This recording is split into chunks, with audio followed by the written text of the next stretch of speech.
So,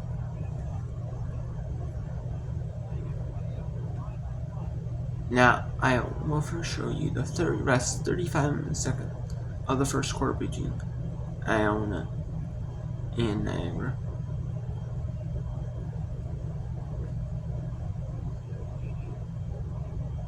Me picking the ball up doesn't really mean nothing at this point.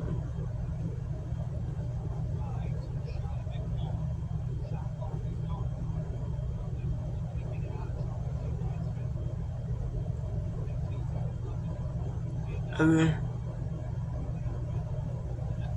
I think you can double dribble. You could make.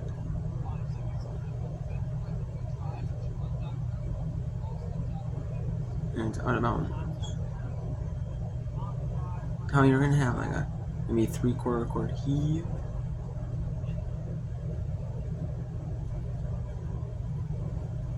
Or half court heave. It goes into the other side of the court. So the Niagara Purple Eagles down 4 to the Iona Gales. 17-13.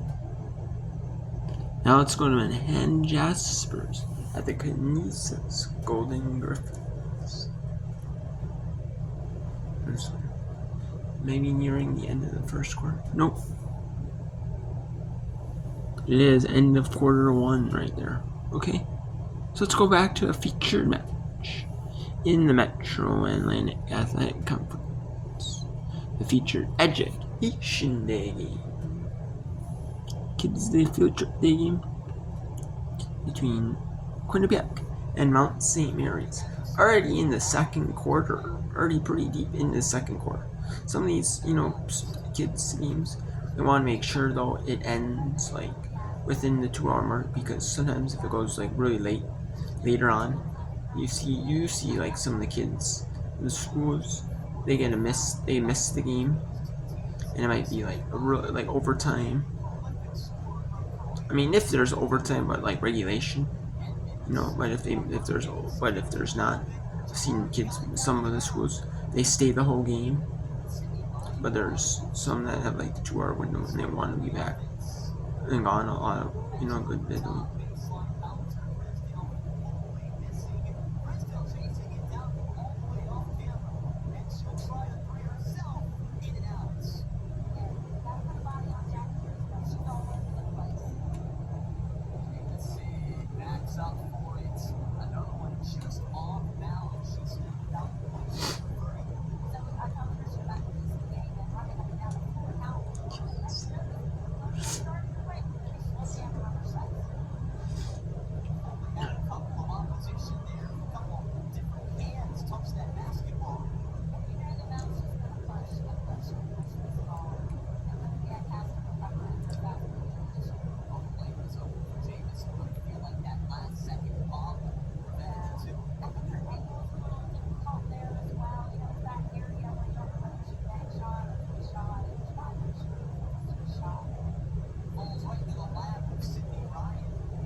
And when we come back,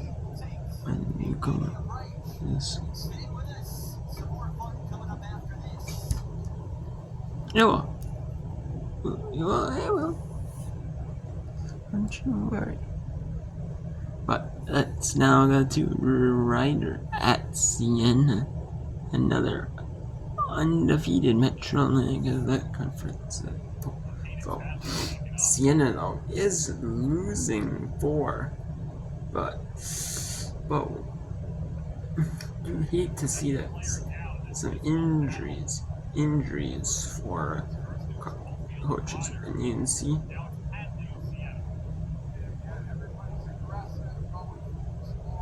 You can see that they have. You can see she is walking off the court in her own power, but I mean, you can see it. They need help getting up.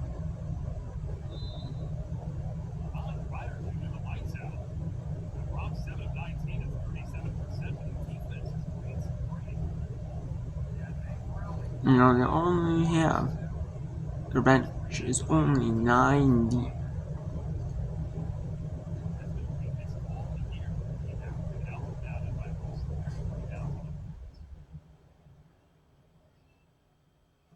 Or 10, there's only 10 deep on the roster, so. I mean, and so you don't want, if you're a senior, you do not want any more injuries. You know, especially when you're only 9 deep, you know. But your roster is only 9 players. Wow.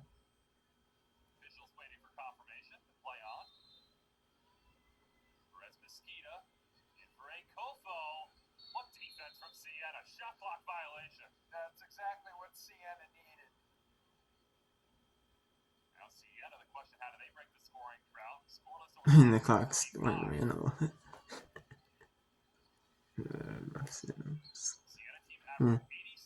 Don't matter now in the second quarter, anyways. Yeah.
So yeah, they're 11 deep.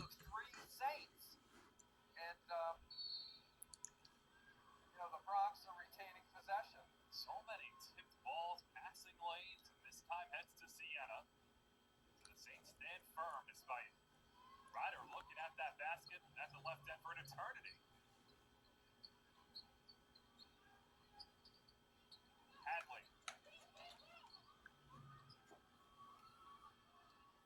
Wiedemeyer backs it out. 0-10 to shoot. Watkins. Melius with 5. Wiedemeyer. Short on the 3. Battle for the rebound, and Roach comes away. Great quarter court defense by the Bronx. And throwing it away, Nina Perez-Mosquito, who's normally so shorthanded for this team. And if you're just joining us, the first quarter finished 16-12. It's still 16-12. He said it was 14-0, but I guess two of the went to Siena right or supposed to go Siena, I guess. Ryder breaking the pressure again. It's knocked out off of a Kofo. Turnover number 11 for Ryder and Siena ball. Again, this is the formula for Siena, forcing turnovers. Now Siena's getting back into it. No. 29 turnovers forced over this 6-game winning streak. Elias downhill. They were 0-7 out of 6-2 in non-conference circumference. These mid-majors, one big leagues, conference play is really what matters. You know, your overall record doesn't matter as much. Another inadvertent turnover, an over and back on Cofield for head coach Jackie Hartzell, who has to look at this game. Hey, we have a few too many turnovers. We're playing this Siena's favor in that regard. 11 turnovers, but the defense is mapped out to perfection. Yeah, they are not leaving any three-point shooters for the Saints open, with the exception of that Wiedemeyer corner jump shot. Hadley loves that mid-range, can't finish. Watkins on the follow to the free throw line. Watkins is doing some good things today. A couple of good passes to Kyrie Tucker and a good offensive rebound there. There's the jump shot. Good position by Watkins. She did a really good job of protecting the ball with the inside arm and went up with the left to draw the foul. Olivia Watkins, the freshman from Lawton, Oklahoma. Only her third game with 10 or more minutes in that win at Iona. 5 points in 11 minutes, so trending in the right direction.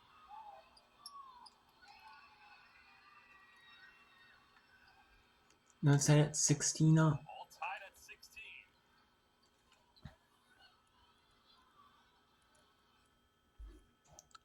So let's get you to another game here. We'll get you to Manhattan at Kinesis. 3:44 in the second. Manhattan, the Jaspers lead by 11 over the Golden Griffins of Kinesis. I gotta go. Zeno Manning.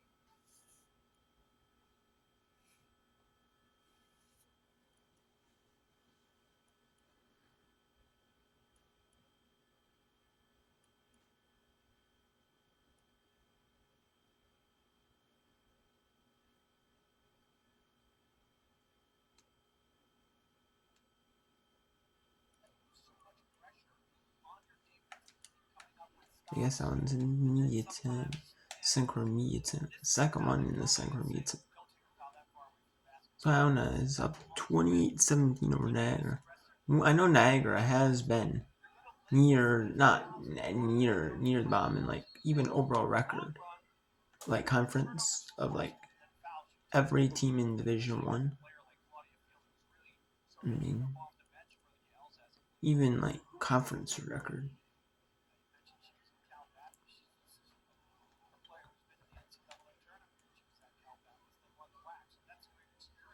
I mean, or even all NCAA, they're like bottom tier, because they're like, all like divisions.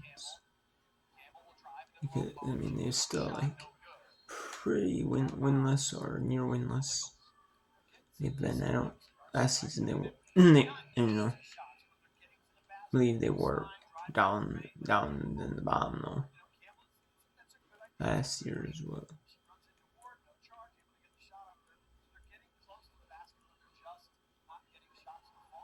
I see the five season. Rivera's pass intercepted by the Purple Eagles. Now Chastity Wilson. Hop dribble and back to Vila. Jessica Vila for three. Just a bit to the left. No good. Fajardo comes down with it. Ella Fajardo. Defended by Rutledge. She'll think about driving, but come back around to the near side. Puts up a defended shot. And it did go off the hand of a Purple Eagle before it ended up out of play.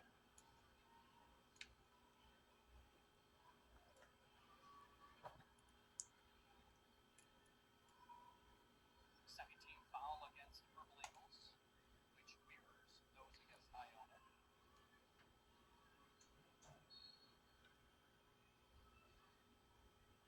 Gales coming off a pair of losses, but against two very good teams in the MAC.